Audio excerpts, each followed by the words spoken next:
ఇంటి చుట్టూ మనిషి కంటే ఎత్తైన ప్రహారీ గోడలు ఉన్నాయి. లోపలికి ఎవరు వచ్చారు, ఎవరు వెళ్లారో పక్కింటి వారికి కూడా తెలియదు.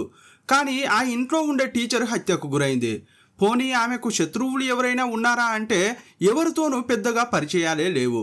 ఈ కేసును విచారణ చేస్తున్న పోలీసులు ఎలాంటి క్లూ దొరకక తలలు పట్టుకుంటున్న సమయంలో పోలీసు జాగులం వంటింటి వెనకున్న ఆ వస్తువు దగ్గరికి వెళ్ళి ఆగింది.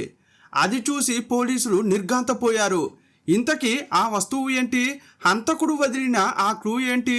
దేశం దాటి పారిపోవాలనుకున్న ఆ నిందితుడిని పోలీసులు ఎలా ట్రాక్ చేశారు? ఒక చిన్న క్లూ పట్టుకుని పోలీసులు అదిరిపోయే ఇన్వెస్టిగేషన్ చేశారు. ఆ రోజు 2019 ఫిబ్రవరి 15, సమయం ఉదయం 11 గంటలు. అది కేరళలోని త్రిశూర్ జిల్లా పాంజాల్ అనే గ్రామం.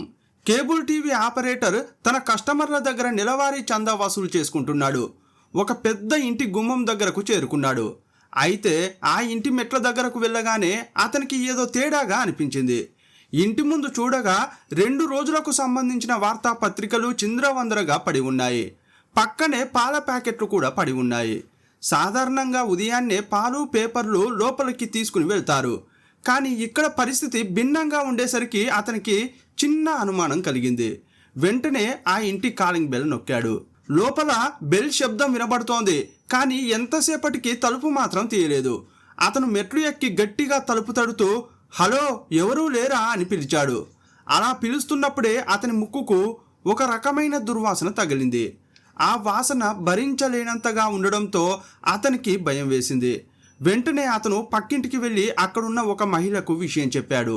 ఆమె ఏం చెప్పిందంటే, ఏమండి, ఆ ఇంట్లో ఉండే ఆవిడ బయట కనిపించి 2-3 రోజులు అవుతోంది. సాధారణంగా ఆ ఇంటికి ఎవరో ఒకరు వస్తూ పోతూ ఉంటారు. కానీ నిన్న మొన్న ఎవరూ వచ్చినట్టు నేను చూడలేదు అని చెప్పింది. వారిద్దరూ మాట్లాడుకుంటుండగా చుట్టుపక్కల ఉండే మరికొందరు అక్కడికి చేరుకున్నారు. ఆ కేబుల్ టీవీ వ్యక్తి తనకు వచ్చిన ఆ వింత దుర్వాసన గురించి చెప్పగానే అందరిలోనూ అలజడి మొదలైంది. ఏదో అశుభం జరిగిందని అర్థం చేసుకున్న ఆ ఊరి జనం అంతా కలిసి ఆ ఇంటి వైపు నడిచారు. ఆ ఇంట్లో ఉండేది శోభన అనే రిటైర్డ్ టీచర్. ఆమెది కొంచెం విలక్షణమైన స్వభావం. పక్కింటి వారితో పెద్దగా మాట్లాడేది కాదు. ఎవరితోనూ అంతగా కలవడానికి ఇష్టపడేది కాదు. అప్పుడు ఒక వ్యక్తి నెమ్మదిగా ఇంటి కుడివైపు వెళ్ళి చూడగా అక్కడ ఒక కిటికీ కొంచెం తెరిచి ఉండడం గమనించాడు. అతను ఆ కిటికీ దగ్గరకు వెళ్ళడమే ఆలస్యం. లోపల నుండి వచ్చిన కుళ్ళిపోయిన వాసనకు అతను ఒక్కసారిగా ముక్కు మూసుకున్నాడు. మిగతా వారు కూడా కంగారుగా అక్కడికి చేరుకుని కిటికీలో నుంచి లోపలికి చూశారు. లోపల కనిపించిన దృశ్యాన్ని చూసి అక్కడున్న వారంతా షాక్ అయ్యారు. నేలపై శోభన టీచర్ శవమై పడి ఉంది. ఆమె శరీరం చూస్తేనే అర్థమవుతోంది అది బాగా కుళ్ళిపోయిందని. ఆమె ప్రాణాలు పోయి కనీసం 3-4 రోజులు దాటి ఉంటుందని ఆ పరిస్థితిని బట్టి స్పష్టంగా తెలుస్తోంది. హాలులోని అల్మారా తలుపులు బార్రా తెరిచి ఉన్నాయి. కిటికీలో నుంచి పక్కనే ఉన్న బెడ్రూమ్ వైపు చూడగా అక్కడి అల్మారా కూడా ఎవరో వెతికినట్లుగా తెరిచి ఉంది.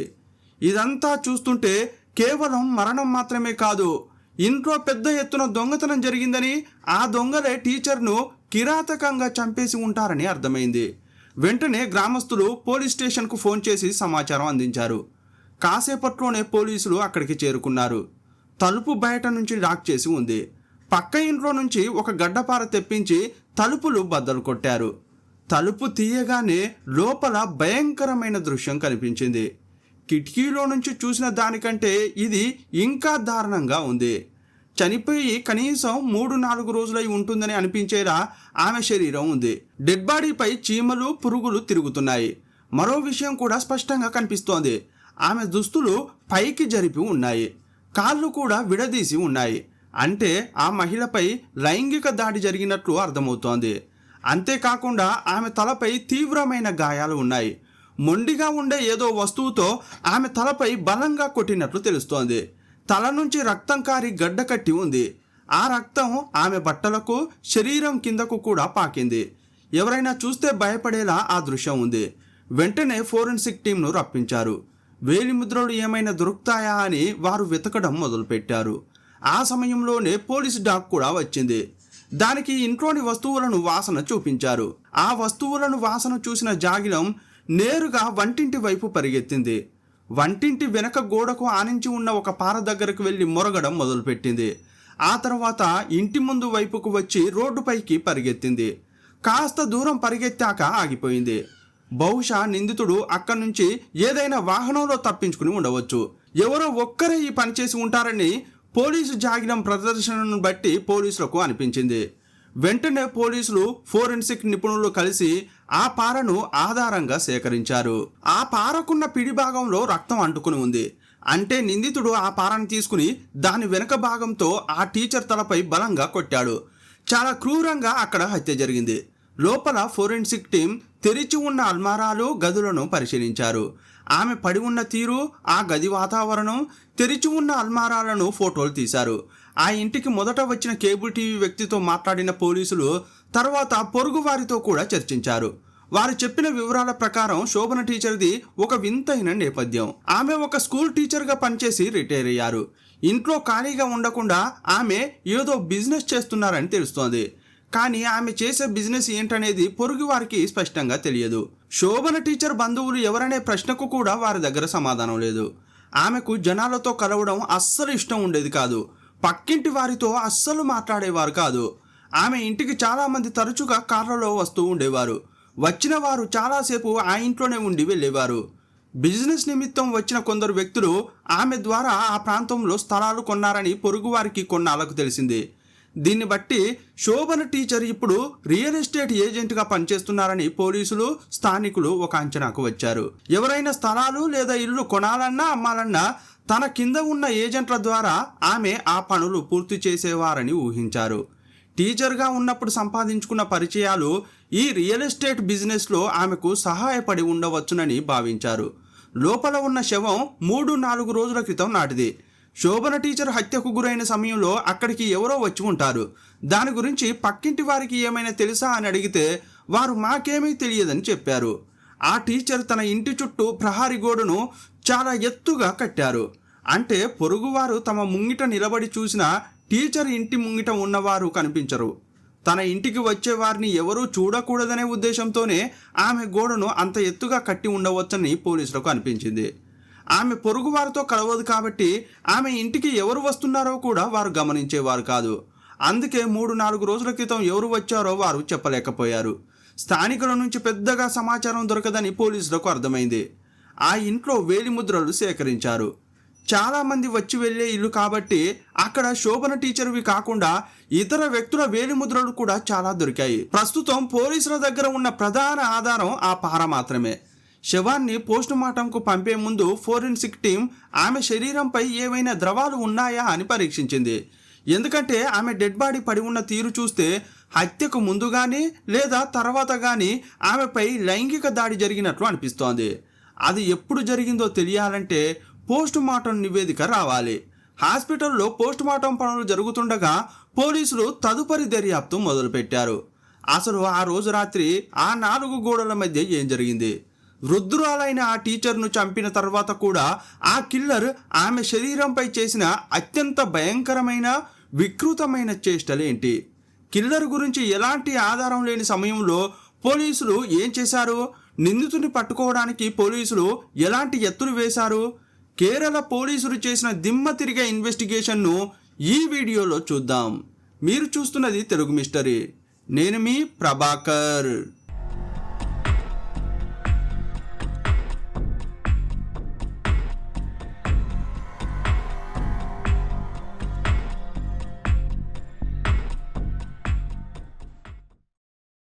వారం రోజుల్లో ఆ ఇంటి పరిసరాల్లోకి వచ్చి వెళ్ళిన వారి వివరాలు సేకరించడంపై పోలీసులు దృష్టి పెట్టారు.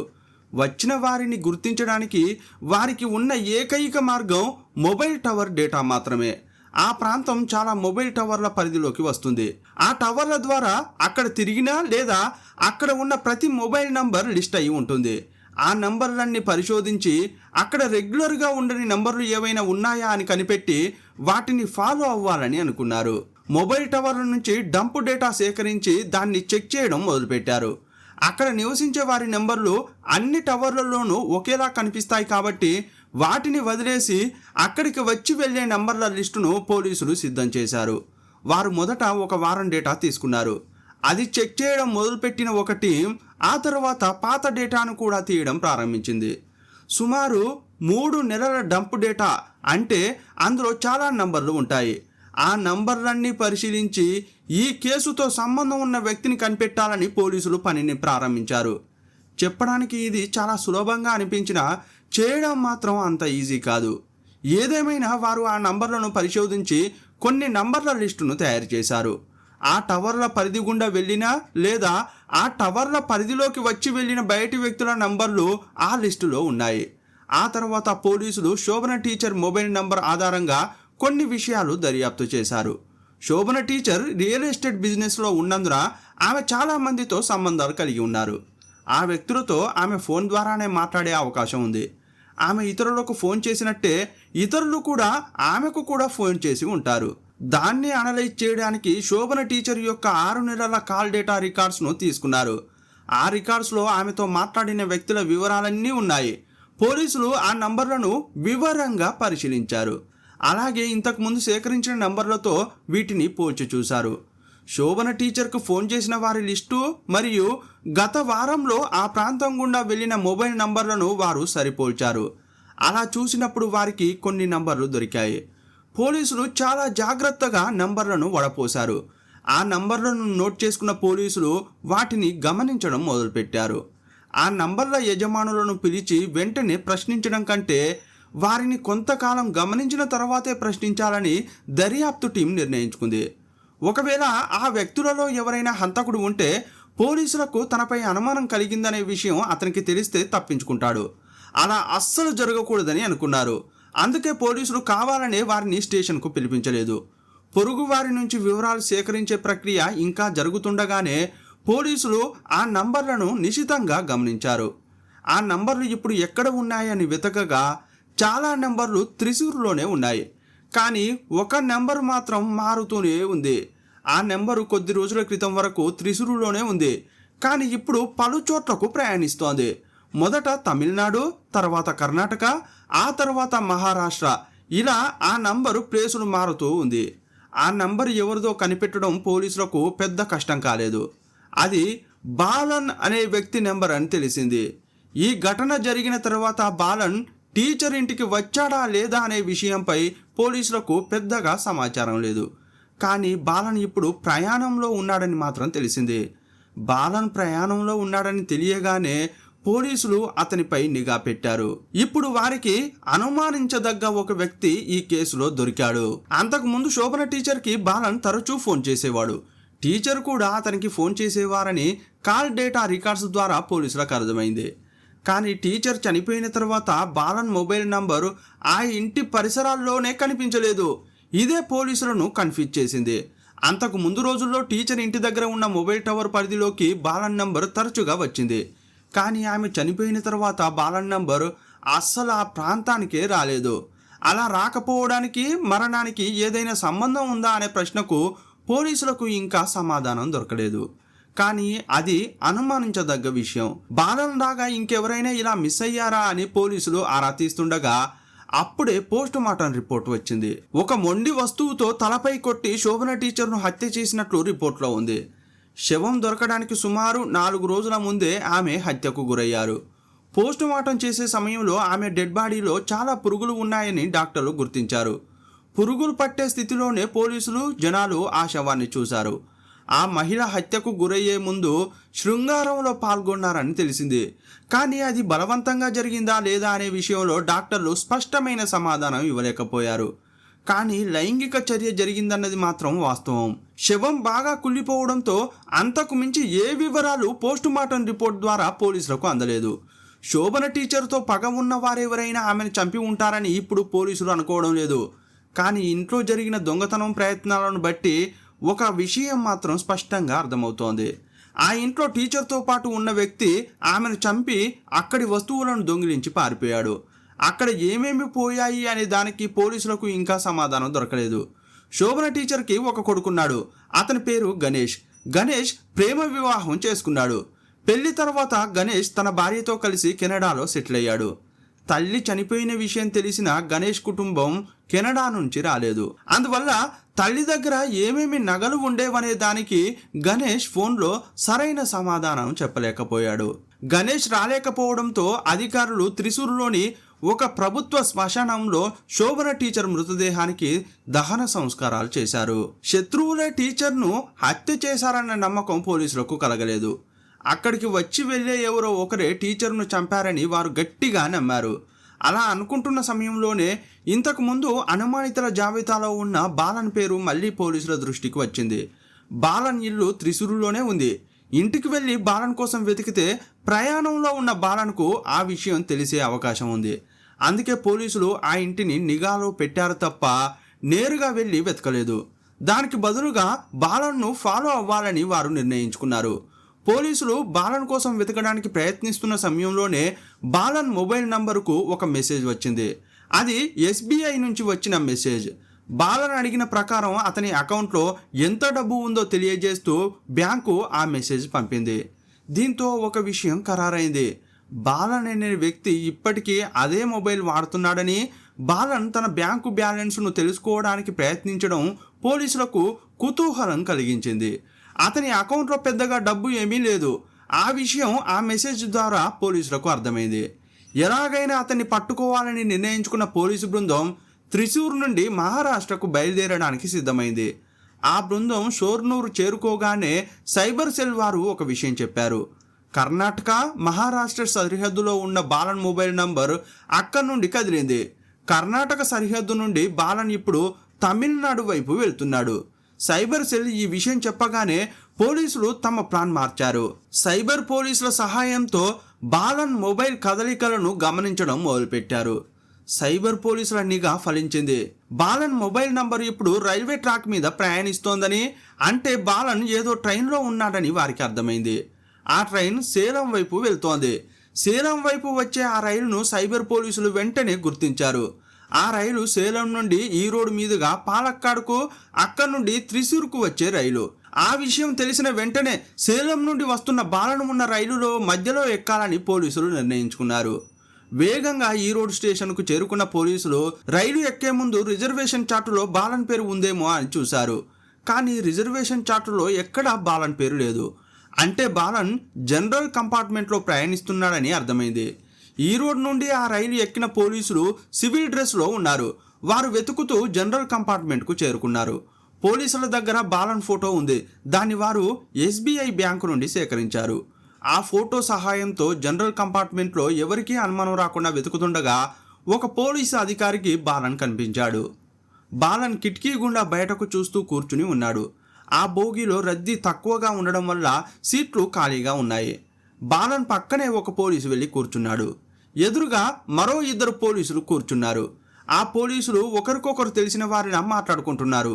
తాము ఏదో పని మీద ఈరోడ్ వచ్చామని, ఇప్పుడు త్రిశూర్ తిరిగి వెళ్తున్నామని చెబుతూ సంభాషణలు మొదలుపెట్టారు. ఆ మాటల్లో సహజంగానే బాలన్ కూడా కలిశాడు. అందరూ మలయాళీలే కదా అని రకరకాల విషయాలు మాట్లాడుకుంటూ ఉన్నారు. రైలు తమిళనాడు సరిహద్దు దాటి పోడనూరు మీదుగా పాలక్కాడు వైపు వస్తోంది. ఆ సమయానికి బోగిలోని జనాలు చాలా తగ్గిపోయారు. బాలన్ సీటు నుండి లేచి ముందుకు నడవసాగాడు. అప్పుడు వెనక నుండి ఒకరు బాలన్ అని పిలిచారు. అప్పటి వరకు పోలీసులు అతడిని పేరు అడగనే లేదు. హఠాత్తుగా తన పేరు పిలవగానే బాలన్ వెనక్కి తిరిగి చూశాడు. అప్పుడు ఆ వ్యక్తి ఏమన్నాడంటే, బాలన్, ఈ బోగిలోనే కాదు, ఈ ట్రైన్ మొత్తం పోలీసులు ఉన్నారు. నువ్వు మా నిఘాలో ఉన్నావు. మర్యాదగా వచ్చి ఇక్కడ కూర్చో అని ఒక పోలీస్ అన్నాడు. అప్పుడు బాలన్ ఏమీ మాట్లాడకుండా వెనక్కి వచ్చి తన సీటులో కూర్చున్నాడు. అతనికి 2 వైపులా కూర్చున్న పోలీసులు, నువ్వు చాలా రోజులుగా మా నిఘాలో ఉన్నావు అని చెప్పారు. రైలు పాలక్కాడ్ స్టేషన్ చేరుకోగానే బాలన్ను అరెస్ట్ చేశారు. త్రిశూర్ తీసుకెళ్లి ప్రశ్నలు అడగడం మొదలుపెట్టారు. బాలన్, నువ్వు ఇక్కడి నుండి సేలం, చెన్నై, బెంగళూరు, బెల్గాం ఇలా రకరకాల ఊర్లు తిరిగావు కదా, వేర్వేరు రైళ్లు మారావు కదా, ఎందుకు అలా చేశావు అని అడిగారు. అది విని బాలన్ నవ్వాడు. సార్, పోలీసులు నన్ను గమనిస్తున్నారని నాకు ముందే తెలుసు. పోలీసుల కంటపడకుండా ఉండడానికే నేను రైళ్లు మారుస్తూ ప్రయాణం చేశాను అని చెప్పాడు. అసలు నేరం గురించి అడగకముందే బాలన్ ఇలా చెప్పడం చూసి అతను సహకరిస్తున్నాడని పోలీసులకు అర్థమైంది. బాలన్, అసలు ఏం జరిగింది అనే ప్రశ్నకు అతడు అసలు విషయం చెప్పడం మొదలుపెట్టాడు. రియల్ ఎస్టేట్ బిజినెస్లో శోభన టీచర్కు బాలన్ సహాయకుడిగా ఉండేవాడు. టీచర్ ఇంటికి కస్టమర్లను తీసుకురావడం బాలన్ పని. అలా కస్టమర్లను తీసుకువచ్చే క్రమంలో టీచర్ దగ్గర చాలా నగదు ఉండడం బాలన్ గమనించాడు. రిజిస్ట్రేషన్ ఆఫీస్లో డాక్యుమెంట్ రైటర్లను కలవడం వంటి పనులు శోభన టీచర్ చూసుకునేది. కొన్నిసార్లు పార్టీలకు ఇవ్వాల్సిన డబ్బు టీచర్ ద్వారానే చేతులు మారేది. సాధారణంగా పార్టీలు నేరుగా కలుసుకుని డబ్బులు ఇచ్చిపుచ్చుకోవడం జరుగుతుంటుంది. కొన్ని సందర్భాల్లో ఏజెంట్ల ద్వారా డబ్బు పంపిస్తుంటారు. అదంతా ఎప్పుడు ఎలా జరుగుతుందో బాలన్కు బాగా తెలుసు. శోభన టీచర్ చనిపోవడానికి కొన్ని రోజుల ముందు ఒక పెద్ద లావాదేవీ జరిగింది. పార్టీలకు నేరుగా డబ్బు ఇవ్వడానికి ఏదో ఇబ్బంది ఉండడంతో కొనేవారు ఆ డబ్బును శోభన టీచర్ ద్వారా అమ్మేవారికి చేరవేయాలని చూశారు. కొందరు రహస్యంగా ఉంటూ వ్యాపారం చేయాలని అనుకుంటారు. అలాంటి పనులు చేసి పెట్టడంలో శోభన టీచర్కు మంచి అనుభవం ఉంది. టీచర్ ఆ డబ్బు తీసుకుంటున్నప్పుడు బాలన్ ఆ ఇంట్లోనే ఉన్నాడు. అప్పుడు అక్కడి నుంచి బయటకు వెళ్ళిన బాలన్ ఒక ప్లాన్ వేసుకున్నాడు. ఎందుకంటే ఇప్పుడు 2 రోజులు బ్యాంకులకు సెలవులు ఉన్నాయి. ఆ సెలవులు పూర్తయిన తర్వాతే ఆ డబ్బు బ్యాంకుకు వెళ్తుంది. లేదా ఈలోపు టీచర్ ఆ పార్టీ దగ్గరకు వెళ్ళి ఆ డబ్బును నేరుగా అందజేయాలి. కొందరికి టీచర్ నగదు రూపంలోనే డబ్బు ఇచ్చేవారు, మరికొందరు చెక్కు రూపంలోనే తీసుకునేవారు. ఒక్కొక్కరి పద్ధతి ఒక్కోలా ఉంటుంది. డబ్బు ఇంట్లో ఉంచుకోవడం ఇబ్బంది అనుకునేవారు బ్యాంకు లావాదేవీలు జరపాలని కోరుకుంటారు.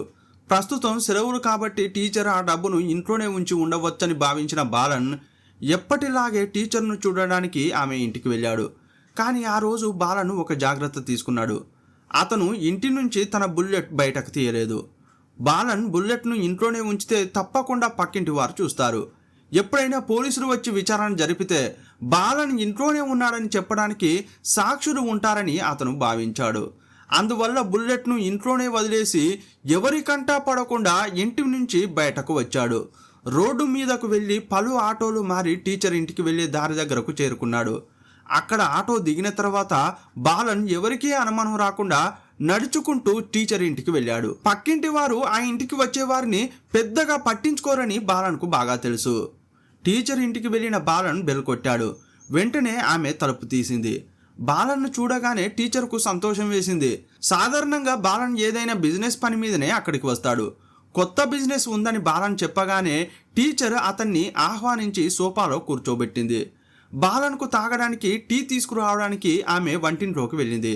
ఆ సమయంలోనే బాలన్ ముందు తలుపు ద్వారా బయటకు వెళ్ళి వంటింటి వెనక వైపున్న పార తీసుకుని తిరిగి హాలులోకి వచ్చాడు.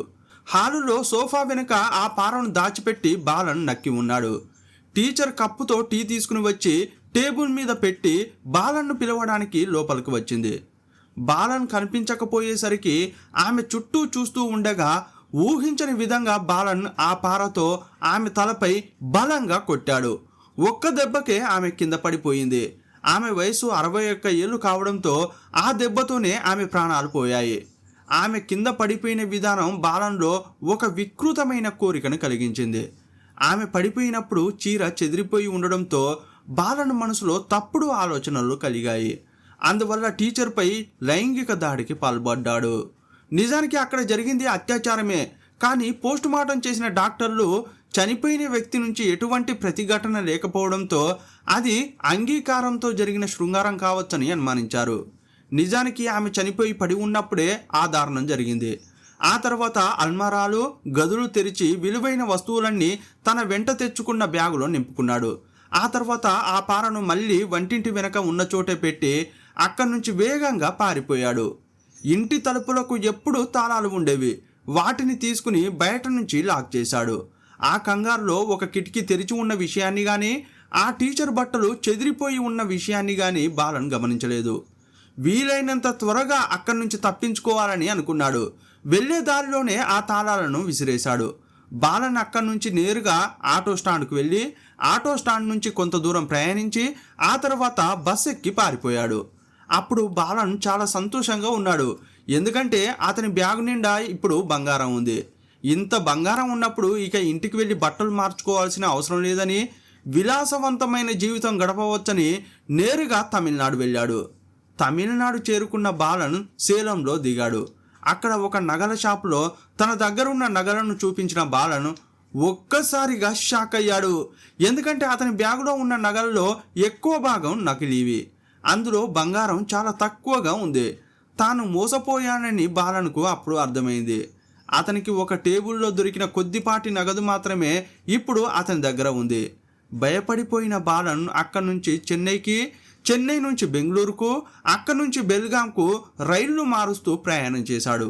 అతని మనసులో విపరీతమైన టెన్షన్ మొదలైంది. ప్రయాణం కొనసాగించాలంటే డబ్బు కావాలి. తన బ్యాంకు అకౌంట్లో ఏమైనా డబ్బు ఉందేమో తెలుసుకోవడానికి ఆటోమేటెడ్ సిస్టమ్ ద్వారా ఒక మెసేజ్ పంపాడు. అతను మెసేజ్ పంపగా ఎస్బీఐ నుంచి వచ్చిన సమాధానం అతన్ని నిరాశపరిచింది. అతని అకౌంట్లో చాలా తక్కువ డబ్బు మాత్రమే ఉంది. ఆ డబ్బుతో ముంబై వెళ్ళడం సాధ్యం కాదని అనిపించింది. అందువల్ల కేరళకు తిరిగి రావాలని నిర్ణయించుకున్నాడు. తిరిగి వచ్చేటప్పుడు ఇక పోలీసులు పట్టుకున్నా కూడా పర్వాలేదని ఫిక్స్ అయిపోయాడు. పోలీసులు తనను చంపరని, తీసుకెళ్లి జైల్లో మాత్రమే వేస్తారని బాలన్కు బాగా తెలుసు. జైలు జీవితం ఇప్పుడేమీ అంత పెద్ద కష్టమైన విషయం కూడా కాదని అతను ఈ మధ్యలోనే అర్థం చేసుకున్నాడు. కొన్నాళ్ళు జైల్లో ఉండి బయటకు రావచ్చని అనుకున్నాడు. ఇంకా స్పష్టంగా చెప్పాలంటే పోలీసులకు చిక్కడానికే బాలన్ వచ్చినట్లు తెలుస్తోంది. బాలన్ను తీసుకెళ్లి సీన్ రీకన్స్ట్రక్షన్ చేస్తున్నప్పుడు పోలీసులకు బాగా సహకరించాడు. అన్ని ఆధారాలు సేకరించిన పోలీసులు కోర్టులో ప్రవేశపెట్టారు. వాదనలు విన్న తర్వాత కోర్టు అతనికి జీవిత ఖైదు విధించింది. బాలన్ అనే వ్యక్తి శోభన టీచర్కు నమ్మకస్తుడైన అసిస్టెంటు. కానీ ఎప్పుడైతే ఆమె ఇంట్లో పెద్ద ఎత్తున డబ్బు లావాదేవీలు జరుగుతున్నాయో అది చూసి అతని మనసులో అత్యాశ అనే విషబీజం నాటుకుంది. సులభంగా రాత్రికి రాత్రే కోటీశ్వరుడైపోవాలనే ఆశ అతన్ని హత్యకు పురిగొల్పింది. చివరకు అతనికి దక్కిందేంటి? జైలు జీవితం. మన ఇళ్లల్లోకి నిత్యం వచ్చిపోయే వ్యక్తులు ఎంతటి నమ్మకస్తులైనా సరే మన ఆర్థిక విషయాలను, ఇంట్లో ఉన్న ఆస్తుల వివరాలను ఎప్పుడూ లీక్ చేయకూడదు.